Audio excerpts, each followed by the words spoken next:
Oh. What would you do? What would you do right now? The exercise in this panel discussion: whether to disclose HIV status in a hypothetical relationship. Red means no, green means yes, and yellow means maybe. There's a variety of responses in this scenario. Ja Love Serrano, an entertainer from New York City, says there is a lot to consider. Do I need to disclose it soon? Am I close to putting my partner at risk? Is our relationship ready for sex?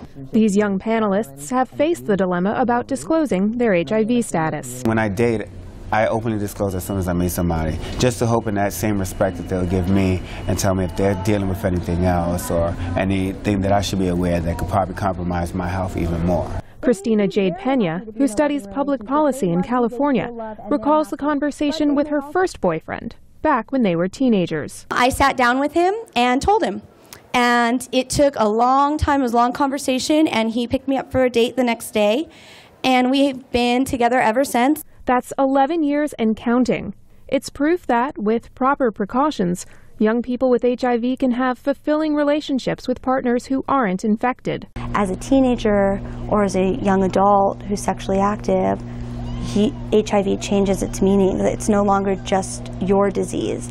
You have to be mindful of your partner or your potential partner, or at least that's the way I saw it at that age. Dee Borrego, a transgender woman who lives in Boston, says disclosing can pose dangers and also complicate relationships. There's a lot of things that can come along with it, like feeling pressure or feeling guilt, feeling anxiety, and it can be an overwhelming process. These youth advocates were born in the 1980s, when HIV/AIDS was a new, baffling disease. They have lived with HIV for much of their lives, or in Pena's case, all her life. She was born HIV-positive. My mom told me about my status when I was 9 years old. I asked my mom, can I talk about it?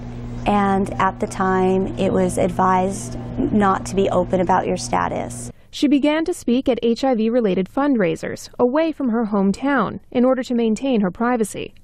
Pena now devotes much of her time to educating people. There's this in-between from a child to a young adult, and there's all these challenges and barriers and circumstances that weren't being addressed, or I felt weren't being addressed enough.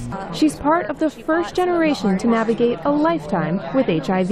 What does it mean to be on antiretrovirals our whole life? What happens to us with the side effects? A lot of people can't answer these questions because there are no answers yet. Answers that could come from a young woman who doctors didn't think would live past age 5. Then it was 18, and at this point, I'm looking at living till 99. I don't know if I want to live to 100, but 99 sounds like a nice number.